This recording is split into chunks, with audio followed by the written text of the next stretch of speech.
নমস্কার দর্শকবৃন্দ, আমি ডক্টর তপন চৌধুরী। আমার ইয়োগভূমিও চ্যানেলে আপনাদের সবাইকে স্বাগত জানাই।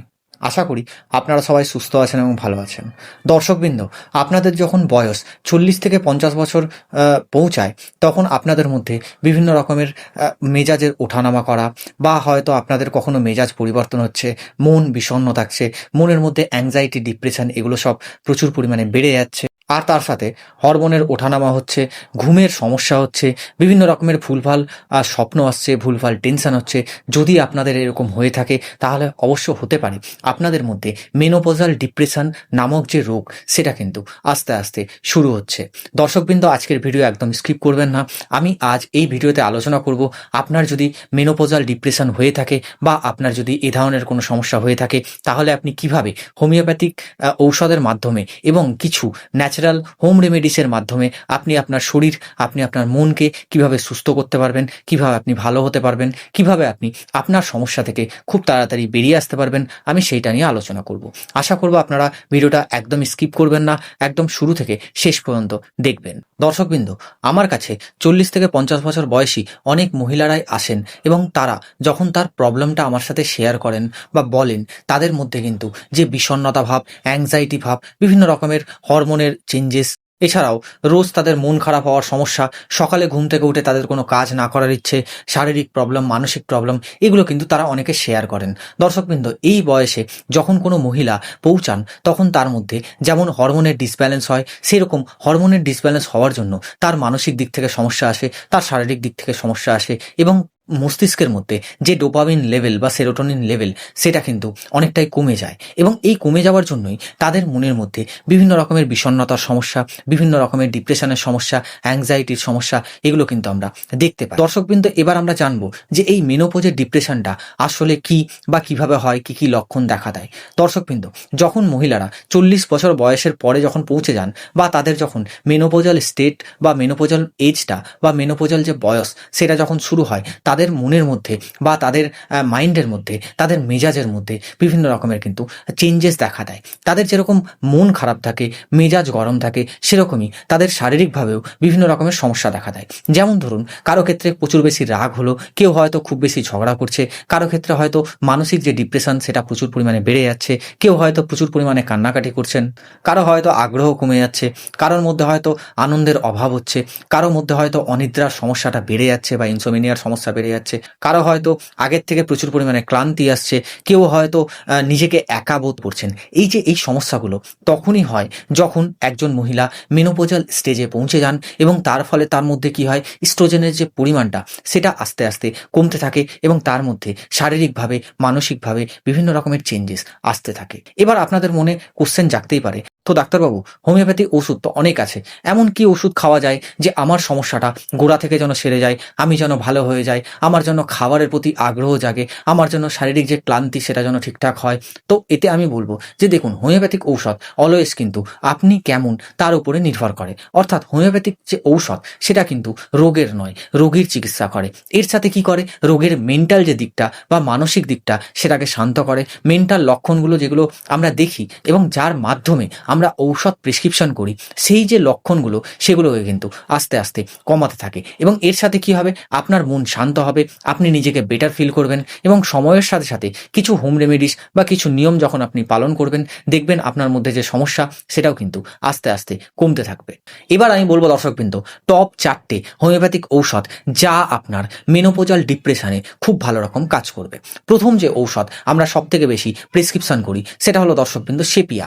এই সেপিয়া হোমিওপ্যাথিক ঔষধের লক্ষণে যদি আমি বলি, তাহলে বলবো দর্শকবৃন্দ, যেসব মহিলাদের মধ্যে কাজের প্রতি কোনো আগ্রহ নেই, বা কোনো কাজ করতে গিয়ে তার ক্লান্তি আসছে, মানসিকভাবেও ক্লান্তি হতে পারে, শারীরিকভাবেও ক্লান্তি হতে পারে, এছাড়াও তিনি কাজ করতে করতে দুঃখী অবস্থায় থাকছেন, বা তিনি অল টাইমই বিষণ্ণভাবে থাকছেন, অল টাইমই তার কোনো কাজের প্রতি আগ্রহ থাকছে না, মনের দুঃখ থাকছে, একাকিত্ব বোধ করছেন, কিন্তু তার কাজ করতে হচ্ছে। তিনি ভালো করে জানেন যে তিনি যদি কাজটা না করেন বা তিনি যদি সংসারে না থাকেন, তাহলে আর কেউ করবে করবে না। তিনি একটা দায়িত্ববোধের মধ্যে আটকে থাকেন। তার মনে হয় যে আমি তো নেই, আমার কেউ খোঁজ খবর নিচ্ছে না, আমি কেমন আছি, কি আছি না আছি, আমার মধ্যে কোনো প্রবলেম হচ্ছে কি হচ্ছে না, কেউ খোঁজ খবর নিচ্ছে না, কেন নিচ্ছে না? কিন্তু আমি যদি সেটা ছেড়ে দিই, আমি কিন্তু ছেড়ে বেরোতেও পারছি না, আমি আমার সংসারকে সামলাতেও পারছি না, আমি কি করব? এই ধরনের যাদের মেন্টালিটি আছে বা এই ধরনের যদি আপনি মানসিক লক্ষণ পান, তাদেরকে আপনি অবশ্যই সেপিয়া যে হোমিওপ্যাথিক মেডিসিনটা আছে এটা কিন্তু দিতে পারেন। দর্শকবৃন্দ, আমি ডোজ নিয়ে লাস্টে কথা বলবো। আমি অলওয়েজলি বলবো আপনাকে যে আপনি যখন স্টার্টিং করবেন কোনো মেডিসিন, অবশ্যই আপনি 30 পোটেন্সি থেকে স্টার্টিং করবেন।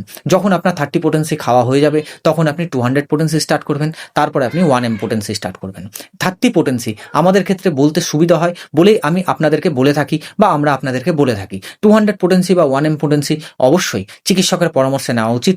তার কারণ হলো, যখন কোনো ডোজ নির্ধারণ হয়, সেটা হায়ার যদি পোটেন্সি হয়, তার যখন ডোজ নির্ধারণ করা হবে, তখন কিন্তু আপনার বর্তমান যে মেন্টাল স্টেট বা আপনার রোগের ধরন কতটা আপনার সমস্যা আছে, কতটা আপনার সমস্যা গভীরতা আছে, সেগুলো দেখে নিয়ে কিন্তু ডোজ নির্ধারণ করা হয়। এখন যদি আমি আপনাকে 200 কোনো ঔষধের ডোজ বলে দিই, হয়তো সেই ডোজটা আপনার মধ্যে কাজ করলো না বা হয়তো অ্যাগ্রাভেশন হয়ে গেল। ওই জন্য আমি বলি অলওয়েজ যে আপনি চিকিৎসককে দেখাবেন, তার পরামর্শ মতো হাইয়ার পোটেন্সি অবশ্যই আপনি খেতে পারেন বা সেবন করতে পারেন। সেক্ষেত্রে আপনি 30 পোটেন্সি অবশ্যই সেলফ মেডিকেশন করতে পারেন, এতে কিন্তু কোনো প্রবলেম হয় না। যদি ওষুধ সিলেকশন ঠিকঠাক হয়, তাহলে 6 পোটেন্সি বা 30 পোটেন্সিও কিন্তু খুব ভালো রকম কাজ করে। এরপরে যে ঔষধটা আমরা এই মেনোপজাল ডিপ্রেশনে সব থেকে বেশি ব্যবহার করি, তার নাম হলো দর্শকবৃন্দ ন্যাট্রামিউর।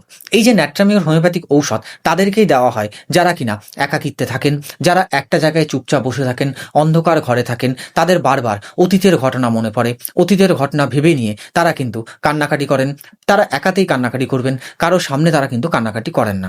এই ধরনের মহিলাদের ক্ষেত্রে বা এ ধরনের পেশেন্টদের ক্ষেত্রে ন্যাট্রামিউর যে হোমিওপ্যাথিক মেডিসিনটা আছে এটা কিন্তু খুব ভালো রকম কাজ করে দর্শকবৃন্দ। এছাড়াও যারা পরকীয়ায় জড়িয়ে পড়েন বা পড়েছেন, তাদের ক্ষেত্রেও কিন্তু এই ন্যাট্রামিউর যে হোমিওপ্যাথিক মেডিসিনটা আছে এটা কিন্তু খুব ভালো রকম কাজ করে। নেক্সট যে ঔষধটা আমরা এই মেনোপজাল ডিপ্রেশনে দিয়ে থাকি, সেটা হলো দর্শকবৃন্দ ইগনেশিয়া হোমিওপ্যাথিক মেডিসিন। এই ইগনেশিয়া হোমিওপ্যাথিক মেডিসিনের পেশেন্টকে যদি আপনি দেখেন বা তার লক্ষণ যদি আপনি নেন, তার মধ্যেও কিন্তু বিষণ্ণতা আসবে, তার মধ্যেও কিন্তু অ্যাংজাইটি আসবে, তার মধ্যেও কিন্তু টেনশন একটা লেগে থাকবে। কিন্তু ইগনেশিয়া পেশেন্টদের কিন্তু মানসিক ক্ষোভ বা মানসিক যন্ত্রণা তারা কিন্তু খুব বেশি অনুভব করে। তাদের ক্ষেত্রে এই যে মানসিক দুঃখটা খুব বেশি থাকে। তাদের যে মিজাজ কখনো কাঁদছে সে, কখনো হাসছে, বারবার চেঞ্জেবল মুড হতে থাকে তাদের। যদি আপনি এই টাইপের কাউকে দেখতে পান, তাকে আপনি অবশ্যই ইগনেশিয়া দিতে পারেন। ইগনেশিয়া পেশেন্ট কিন্তু অলওয়েজলি যখন যাকে ভালোবাসবে, তিনি কিন্তু একজনকেই ভালোবাসবেন এবং তার প্রতিই তার ঘৃণা হবে, তার প্রতি তার ভালোবাসা হবে। যদি আপনি এই টাইপের পেশেন্ট দেখতে পান, তাদের ক্ষেত্রে কিন্তু ইগনেশিয়া যে হোমিওপ্যাথিক মেডিসিনটা আছে এটা কিন্তু খুব ভালো রকম কাজ করে। এছাড়াও দর্শকবৃন্দ, যাদের ক্ষেত্রে অনিদ্রার সমস্যা রয়েছে বা ভুলভাল তারা বেশি করে স্বপ্ন দেখছেন, তাদের ক্ষেত্রে কিন্তু অবশ্যই ইগনেশিয়া এবং ন্যাট্রামিউর যে হোমিওপ্যাথিক মেডিসিনটা আছে এটাও কিন্তু খুব ভালো রকম কাজ করে। এরপরে বলবো দর্শকবৃন্দ যে ক্যালকেরিয়া কার্ভ হোমিওপ্যাথিক মেডিসিন আমরা কাদেরকে দিই। ক্যালকেরিয়া কার্ভ হোমিওপ্যাথিক মেডিসিনের যে পেশেন্ট হবেন, তার মধ্যে কিন্তু অতিরিক্ত ক্লান্তি আসবে, তার মধ্যে অতিরিক্ত দুর্বলতা আসবে, তিনি কিন্তু অতিরিক্ত ঘুমাবেন, তার মধ্যে চিন্তাভাবনা অতিরিক্ত টাইপের থাকবে, তিনি কখনো ভাববেন যে তার ক্ষেত্রে ঔষধ ঠিকঠাক কাজ করছে না, তার ক্ষেত্রে মনে হবে যে আমার শরীর মন দুটোই একসাথে খারাপ। আবার তার ক্ষেত্রে কোনো সময় ক্যালকেরিয়া কার্ভের পেশেন্ট আপনাকে এসে বলবেন যে আমার শরীর মন যেন ধীরে ধীরে কাজ করছে, একসাথে কাজ করছে। যদি আপনি এই টাইপের পেশেন্ট দেখতে পান, তাদের ক্ষেত্রে কিন্তু ক্যালকেরিয়া কার্ভ যে হোমিওপ্যাথিক মেডিসিনটা আছে এটা কিন্তু খুব ভালো রকম কাজ করে। এরপরে বলবো দর্শকবৃন্দ যে একটা বোনাস হোমিওপ্যাথিক ঔষধ, যার নাম হলো ল্যাকেসিস। এই যে ল্যাকেসিস হোমিওপ্যাথিক ঔষধ, এটাও কিন্তু মেনোপজাল ডিপ্রেশনে খুব ভালো রকম কাজ করে। তবে ল্যাকেসিস হোমিওপ্যাথিক মেডিসিনে আপনারা অবশ্যই একটা জিনিস লক্ষ্য করবেন যে পেশেন্ট যে হবে তিনি কিন্তু অনিদ্রায় ভুগতে পারেন, তার মধ্যে সাপের স্বপ্ন দেখা, আগুনের স্বপ্ন দেখা, এগুলো কিন্তু তার মধ্যে থাকবে। এছাড়াও তিনি কিন্তু খুব বেশি সন্দেহপ্রবণ হবেন, তার মধ্যে যে সন্দেহ করে তার মধ্যে যে ঝগড়া করার প্রবণতা সেটা কিন্তু প্রচুর পরিমাণে থাকবে। এছাড়াও তার কিন্তু অল্পতেই রাগ হবে, এছাড়াও তিনি টাইট কোনো জামা কাপড় পরতে পারবেন না। এই ঔষধের ডোজ কিভাবে সেবন করবেন? প্রথম কথা হলো, যে ঔষধের লক্ষণ আপনাদের সাথে মিলবে সেই ঔষধটা আপনি 30 পোটেন্সি 2 ফোঁটা 2 চামচ জলের সাথে মিশিয়ে দিনে 2 বার খাওয়ার আগে পরপর 7 দিন কিন্তু সেবন করতে পারেন। যদি আপনি ভালো থাকেন তাহলে আপনি পরবর্তী 7 দিন সেম ঔষধ সেবন করতে পারেন। যদি আপনার মধ্যে দেখা যায় যে 30 পোটেন্সি সেবন করার পরে আপনার ক্ষেত্রে কাজ হচ্ছে কিন্তু কম কাজ হচ্ছে বা স্লো কাজ হচ্ছে, কিন্তু আপনি বেটার ফিল থাকছেন বা বেটার ফিল করছেন, তাদের ক্ষেত্রে কিন্তু অবশ্যই 30 পোটেন্সি থেকে 200 পোটেন্সিতে শিফট হওয়া অনেক বেশি ভালো। সেক্ষেত্রে কিন্তু 200 পোটেন্সি 2 ফোঁটা 1 চামচ জলের সাথে মিশিয়ে দিনে একবার পরপর 2 দিন খাওয়ার আগে সকালে ঘুম থেকে উঠে খালি পেটে আপনি কিন্তু সেবন করতে পারেন। এরপরে যদি আপনি ডোজ বাড়াতে চান বা হায়ার ডোজ করতে চান, তাহলে আপনি অবশ্যই কাছের কোনো অভিজ্ঞ চিকিৎসকের কাছে পরামর্শ নিন। তার পরামর্শ মতো আপনি ডোজ এবং পোটেন্সি সিলেক্ট করুন। যদি আপনার মধ্যে দেখা যায় যে ভিটামিন ডি এর অভাব রয়েছে, যদি আপনার মধ্যে দেখা যায় যে ক্যালসিয়ামের অভাব হচ্ছে বা আদার্স কোনো ভিটামিনের অভাবও রয়েছে, সেক্ষেত্রে আপনি হোমিওপ্যাথিক মাল্টিভিটামিন ট্যাবলেটসও খেতে পারেন। এছাড়াও আপনি যে কোনো মাল্টিভিটামিন ট্যাবলেট কিন্তু খেতে পারেন। এতে দেখবেন আপনার শরীরের মধ্যে যে এসেনশিয়াল জিনিস, এসেনশিয়াল ভিটামিনসের দরকার ছিল, যেটার জন্য আপনার মাসল পেন হচ্ছিল, হাড়ে ব্যথা হচ্ছিল, ক্লান্তি হচ্ছিল, সেটা কিন্তু আস্তে আস্তে কমতে থাকবে। এরপরে বলবো দর্শকবৃন্দ যে আপনি হোমিওপ্যাথিক ঔষধ খাওয়ার সাথে সাথে কি কি পদ্ধতি অবলম্বন করতে পারেন বা কি কি ঘরোয়া রেমেডিস আপনি করতে পারেন।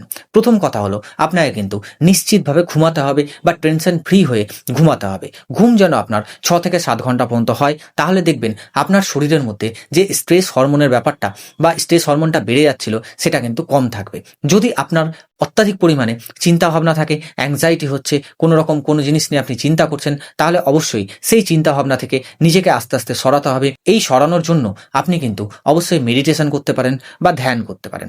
এতে দেখবেন আপনার মধ্যে যে চিন্তা ভাবনা বা অত্যাধিক পরিমাণে স্ট্রেস, অত্যাধিক পরিমাণে অ্যাংজাইটি, সেটা কিন্তু আস্তে আস্তে কমতে থাকবে।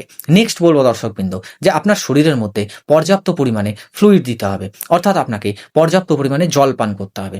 যদি আপনি ঠিকঠাক করে জল পান করেন, যদি আপনি পর্যাপ্ত পরিমাণে ফ্লুইড লেভেল ব্যালেন্সড করতে পারেন নিজের শরীরের মধ্যে, তাহলে দেখবেন আপনার মধ্যে যে ফ্লুইড লেভেল কমার জন্য যে সমস্যাগুলো হচ্ছিল বা যে টাইপের সমস্যা হচ্ছিল, সেটাও কিন্তু আস্তে আস্তে কমতে থাকবে। নেক্সট বলবো দর্শকবৃন্দ যে আপনাকে খাবারের মধ্যে কিছু ব্যালেন্স ডায়েট খাদ্য অ্যাড করতে হবে। এটা নয় যে আপনি খুব বেশি চিকেন খাচ্ছেন, এটা নয় যে আপনি খুব বেশি মাটন খাচ্ছেন, এটা নয় যে আপনি খুব বেশি ডিম খাচ্ছেন বা খুব বেশি হাই রিচ প্রোটিন খাচ্ছেন। এগুলো করা যাবে না। আপনাকে সব কিছুই মেনটেন করে ম্যানেজ করে খাবার খেতে হবে। এতে দেখবেন আপনার প্রবলেম কিন্তু অনেকটা সলভ হবে। যদি আপনার মধ্যে দেখা যায় যে আপনি প্রচুর পরিমাণে চা পান করছেন, যদি কফি পান করছেন বা অ্যালকোহল নিচ্ছেন বা ধূমপান করছেন, সেক্ষেত্রে এগুলো থেকে আস্তে আস্তে নিজেকে বিরত করুন। কারণ এগুলো হলো শরীর উত্তেজক পদার্থ। এগুলো কি করবে? আপনার মেজাজটাকে আরও বেশি খারাপ করবে, তার সাথে সাথে আপনার শরীরটাকেও আস্তে আস্তে খারাপের দিকে নিয়ে যাবে। এরপরে বলবো দর্শকবৃন্দ যে সামাজিক সম্পর্ক বজায় রাখা। আপনি যদি একা থাকেন, তাহলে আপনাকে অবশ্যই আশেপাশের লোকেদের সাথে কথা বলতে হবে, পরিবারের লোকেদের সাথে কথা বলতে হবে বা সবার সাথে সামাজিক সম্পর্ক বজায় রাখতে হবে। যেসব মহিলারা এই সমস্যার মুখোমুখি হচ্ছেন, তাদেরকে জানাই যে এই সমস্যাটা অর্থাৎ মেনোপজাল যে ডিপ্রেশন, এটা কিন্তু আপনাদের দোষ নয়, এটা একটা শারীরিক পরিবর্তন বা শারীরিক চেঞ্জ। আপনি যদি ঠিকঠাক করে ট্রিটমেন্ট নেন, আপনি যদি ঠিকঠাক করে ঘরোয়া পদ্ধতি অবলম্বন করেন, কিছু নিয়ম কানুন যদি আপনি মেনে চলেন, তাহলে অবশ্যই আপনার যে সমস্যা বা আপনার যে মেনোপজাল বয়সে যে ডিপ্রেশনের সমস্যা, সেটা আস্তে আস্তে ঠিক হবে এবং আপনার শরীর এবং আপনার মন দুটোই কিন্তু আস্তে আস্তে সুস্থ হতে থাকবে। আশা করব দর্শকবৃন্দ আজকের যে আলোচনা আপনার খুব ভালো লেগেছে এবং উপকারে এসছে। যদি ভালো লাগে বা উপকারে আসে, অবশ্যই ভিডিওটা লাইক, কমেন্ট এবং শেয়ার করবেন। যদি আপনি এই চ্যানেলে নতুন হন, অবশ্যই চ্যানেলটা সাবস্ক্রাইব করে পাশে থাকা বেল আইকনটা প্রেস করে দেবেন, যাতে কিনা যখনই আমি এরকম ইনফরমেটিভ কিছু আপলোড দেব, তখনই যেন আপনার কাছে দ্রুতই নোটিফিকেশনটা পৌঁছে যায়। ভালো থাকুন, সুস্থ থাকুন, দেখতে থাকুন ইয়োগমিয়া চ্যানেল। দেখা হবে আবার নেক্সট কোনো আলোচনায় বা নেক্সট কোনো টপিকে। আজকের মতো ধন্যবাদ, নমস্কার।